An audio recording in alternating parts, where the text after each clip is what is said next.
Hello students, तो आज हम इस वीडियो में क्लास 11th का the unit of the life को पढ़ेंगे। मतलब कि हम इसमें पढ़ाएंगे what is a cell, cell क्या है और सेल की थ्योरी क्या है। ठीक है, तो हाईलाइट पॉइंट्स हैं। इसके बाद मैं आपको क्वेश्चन भी दूंगा, करने को करिएगा और कमेंट में आंसर कीजिएगा। ठीक है, तो इन एनिमेट थिंक, जो कि inanimate thing does not have which are living thing, लोग लिविंग थिंग्स नहीं होते हैं, इसमें सर प्रॉपरली नहीं होता है, क्वेश्चन बन सकता है। ऑल ऑर्गेनिज्म कंपोज्ड करते हैं क्या, सेल से। ठीक है, सिंगल होते हैं तो इसे हम लोग यूनिसेलुलर कहते हैं, और मैनी सेल्स से होता है तो इसे हम लोग मल्टी सेलुलर कहते हैं। व्हाट इज अ सेल्स में आ जाते हैं हम लोग।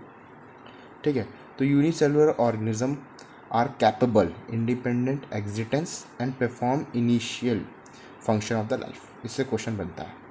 ठीक है, तो जो अगर लेस हो, मतलब लेस स्ट्रक्चर हो सेल का, तो उसे हम लोग नहीं बोल सकते इंडिपेंडेंट लिविंग थिंग। अगर कोई बनाने मतलब कि less than complete structure of cells, मगर कंप्लीट स्ट्रक्चर ऑफ सेल, तो वो इंश्योर नहीं करता कि वो इंडिपेंडेंट लिविंग थिंग्स है। ठीक है, तो cell is a fundamental structure and function unit of the life organism. ठीक है, ये साइंटिस्ट ने लिविंग सेल्स को दिया था, और जो एक और साइंटिस्ट है जिनका नाम था रॉबिन हुक, उन्होंने डेड सेल को दिया था। किसको दिया था? डेड सेल को दिया था रॉबर्ट ब्राउन।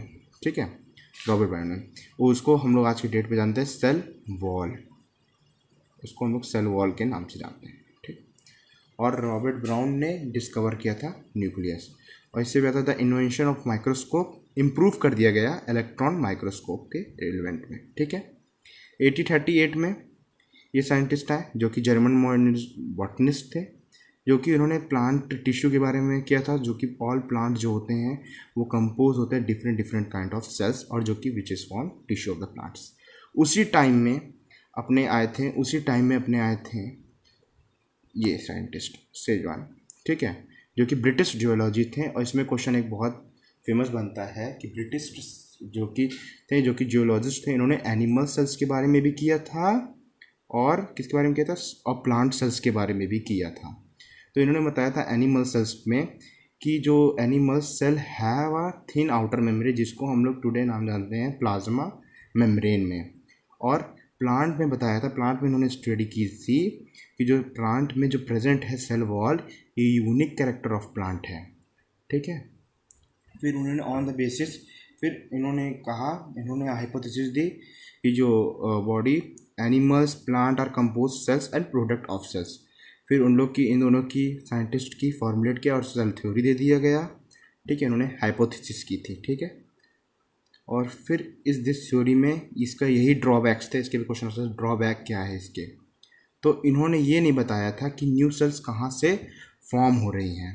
तो ये भाई साहब आए, इन्होंने बताया, मॉडिफाई किया कि जो न्यू सेल है वो फॉर्म हो रही है प्री एग्जिस्टिंग लाइफ से, ओमनी सेलुला ई सेलुला से हो रही है। फिर इनकी हाइपोथेसिस को सुधारा गया, फिर एक शेप ले ली जो सेल थ्योरी थी, फिर इसको पूरा कह दिया गया all living cells, all living organism are compose cells and product of cells. All new cells, ये बोल सकते हैं न्यू सेल या cell arise from pre existing cells. आज की वीडियो में बस इतना ही हम पढ़ाएंगे, और इसके आप क्वेश्चन से रिलेटेड कर लेंगे। ठीक है, क्वेश्चन कर लेंगे, तो इसका आप लोग आंसर दीजिएगा। ठीक है, तो कमेंट में आंसर आना चाहिए। What is meaning of omni cellula e cellula, इसका क्या मीनिंग है? ठीक है, option A all cell have a nucleus, cell basic unit of life, living cells क्या कंपोज होते हैं सेल से, या all cell arise from pre existing life. देखिए, वो साइंटिस्ट जिसने हाइपोथेसिस को सुधारा था, मतलब मॉडिफाई किया था, तो ये इसका ऑप्शन डी हो जाएगा। ठीक, दूसरा question, the detailed study of cell can be done by using the microscope.